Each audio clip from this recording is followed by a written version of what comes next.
Mga ka-deliver, kaya pala ayaw umandar nitong makinang ito kasi barado yung fuel filter niya po. Ito, hindi na dumadaloy dun sa nozzle niya, yung diesel mga ka-deliver. Kaya babaguhan natin tong fuel filter mga ka-deliver. Ito po. Kaya pala hindi umaandar. Fuel filter lang ang sira. Ito po ang gamit sa pagsasaka namin.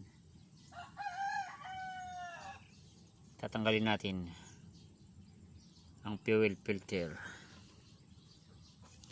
Kaya hindi po lumalabas dito sa nozzle dito po. Kasi barado na po tong filter. Papalitan natin mga ka-deliver.